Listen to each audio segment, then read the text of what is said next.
Aujourd'hui, on change de niveau et on passe à l'action dans ta communication. Tu partages certainement des messages en prospection sur les réseaux sociaux ou sur certains sites comme les portails d'annonces. Et si tu faisais autrement, si tu y ajoutais du storytelling? Dans cet épisode, je te partage 3 exemples de storytelling à intégrer dans tes futures communications. Alors installe-toi confortablement et on y va.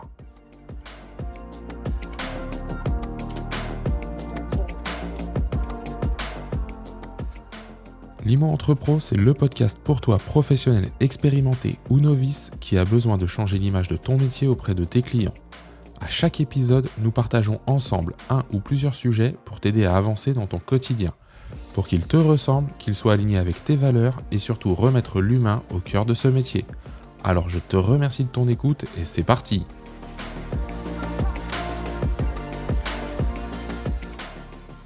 Je démarre tout de suite en te disant que j'ai déjà parlé du storytelling dans ce podcast. C'était dans l'épisode 12 et l'idée n'est pas de refaire la même chose. Le storytelling, comme je le vois, c'est un outil, d'accord ? C'est l'art de raconter une histoire.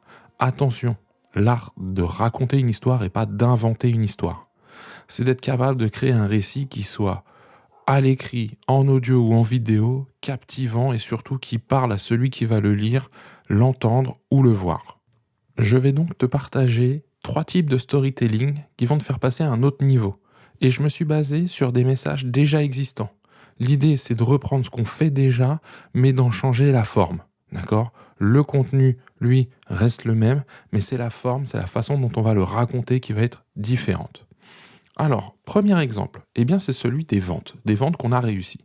Très souvent, je vois des messages sur les réseaux sociaux ou sur les flyers, les prospectus, ça fonctionne aussi, qui montrent une photo avec un bien, il y a marqué vendu, ou parfois on a aussi une photo des personnes qui ont vendu, coupe de champagne à la main, etc. et qui indiquent merci à nos clients de nous avoir fait confiance, nous avons réussi à vendre leurs biens, machin, etc. Ok, c'est très bien, communiquer sur ces réussites, ça amène de la confiance, ça montre qu'on est actif, etc. Là-dessus, pas de souci. Mais si on racontait plutôt l'histoire des clients, avec les étapes qu'ils ont traversées, les émotions qui les ont accompagnées, ces étapes, ce par quoi ils sont passés, le questionnement, comment on a réussi à surpasser ça, et bien évidemment le dénouement qui est la réussite de leur projet, la vente, l'acquisition, peu importe. Mais si on parlait de l'histoire des clients, qu'est-ce qui parle le plus à un potentiel client que l'histoire d'un autre client pour s'identifier? C'est quand même mieux que l'histoire, ma propre histoire de professionnel immobilier qui explique ce que j'ai mis en place. Ça va plutôt parler à d'autres professionnels, mais pas forcément à des clients. Donc, premier exemple, prendre l'histoire de monsieur et madame Untel. Ils ont mis en vente à tel moment, c'était pour telle occasion, ils avaient tel impératif. Sauf que, il s'est passé ceci, il s'est passé cela. On y met un peu de rebondissement. Encore une fois, des choses réelles. Et surtout, on explique les émotions. Ils ont eu des craintes, des peurs, des doutes. Ils ont eu de l'anxiété, du stress. Ils ont eu de la joie, le bonheur à la fin de voir réussir ce projet, ou en tout cas d'être heureux de pouvoir aller à l'étape d'après. J'en sais rien. Il faut que tu racontes vraiment l'histoire de ces personnes, mais de cette façon-là, c'est-à-dire de raconter leur histoire à eux et comment ils l'ont vécu. Deuxième possibilité, deuxième storytelling qui marche bien, ce sont les fausses croyances. Tu sais, c'est le fait qu'on vienne démonter une idée reçue par la majeure partie des personnes. Et moi, ce que je vois dans l'immobilier, souvent, ce sont des personnes qui réagissent mode coup de gueule. D'accord ? Tiens, vous pensez que l'immobilier, c'est simple ? Non, c'est faux, voilà tout ce que je fais. Ok, génial. Sauf que, encore une fois, ça parle énormément à ceux qui vont faire de l'immobilier, et souvent les messages qu'on a, c'est des messages de soutien d'autres agents immobiliers. Ça parle pas forcément à notre cible, qui sont les clients. Et ça, j'insiste dessus, parce que, c'est quelque chose qui est difficile à montrer et à aller chercher. Et là, je prends un exemple. J'en vois certains qui disent, fausse croyance, donner l'exclusivité, c'est se limiter dans la vente de son bien. Ça peut être une fausse croyance chez beaucoup de personnes. Coup de gueule, non, l'exclusivité, ça permet ceci, cela. Ok, très bien. Et encore une fois, je ne dis pas que ce n'est pas vrai. D'accord ? L'exclusivité, ça permet de vendre plus rapidement, ça permet de mieux défendre son prix, encore une fois, c'est les exemples qu'on a à chaque fois, mais c'est vrai. En revanche, si je prends l'exemple de monsieur et madame X, qui, quand je les ai rencontrés, il y a 3 mois par exemple, étaient absolument contre l'exclusivité. Je les ai rencontrés et en fait, ils n'avaient pas confiance dans les agents immobiliers parce qu'ils avaient vécu une mauvaise expérience, ce qui avait entamé, leur capacité à s'engager uniquement auprès d'un seul agent immobilier. Pourtant, à l'intérieur d'eux poussait l'envie quand même ou le besoin de travailler avec un professionnel parce que ça les rassurait à tel ou tel point. Et d'ailleurs, nous avons commencé en mandat simple, par exemple. Voilà, ça peut être tout à fait un exemple qu'on va donner. Nous avons commencé en mandat simple, sauf qu'au bout de 1 semaine, 2 semaines, 3 semaines, 1 mois, j'en sais rien, encore une fois, on reprendra les vrais moments de l'histoire, nous avons eu un échange où nous avons pu mettre en avant tout ce qui avait été mené, tous les échanges qu'on avait pu construire au fur et à mesure pour montrer que la confiance était née. Et qu'à un moment, je leur ai simplement posé la question de savoir si il serait pas temps de changer la stratégie de mise en vente de leurs biens. Et ils ont été ouverts à cet échange. Et en 2 mois ou en 1 mois après, nous avons réussi à vendre leurs biens.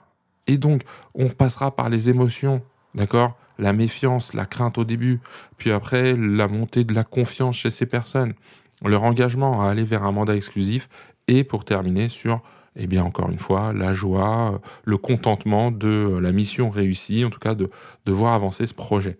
Et c'est une autre façon d'aborder les choses. Ce n'est plus nous qui le disons, ce sont nos clients qui le disent, en tout cas ce sont nos clients qui le vivent. Et ça peut être intéressant. Donc on peut aller démonter des fausses croyances comme ça. C'est une possibilité.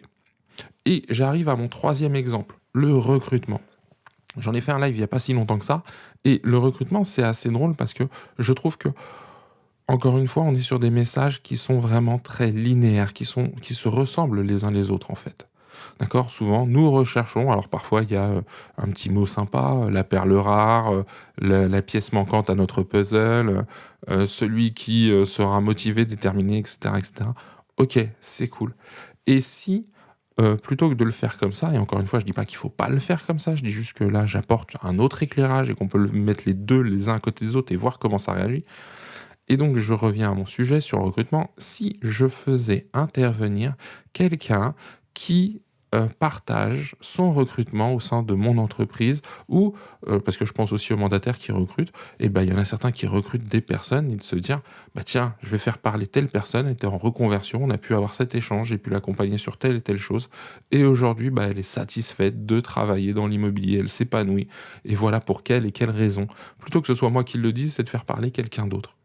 C'est toujours la même chose en fait. Pourquoi ? Parce que c'est bien beau, mais demain je suis directeur d'agence, je parle de la réussite d'un de mes collaborateurs, c'est bien, mais si c'est mon collaborateur qui en parle, je pense que pour les futurs recrues, ils seront plus facilement identifiés à celui qui est venu parce qu'il était en reconversion par exemple, que celui qui a fait de l'immobilier toute sa vie.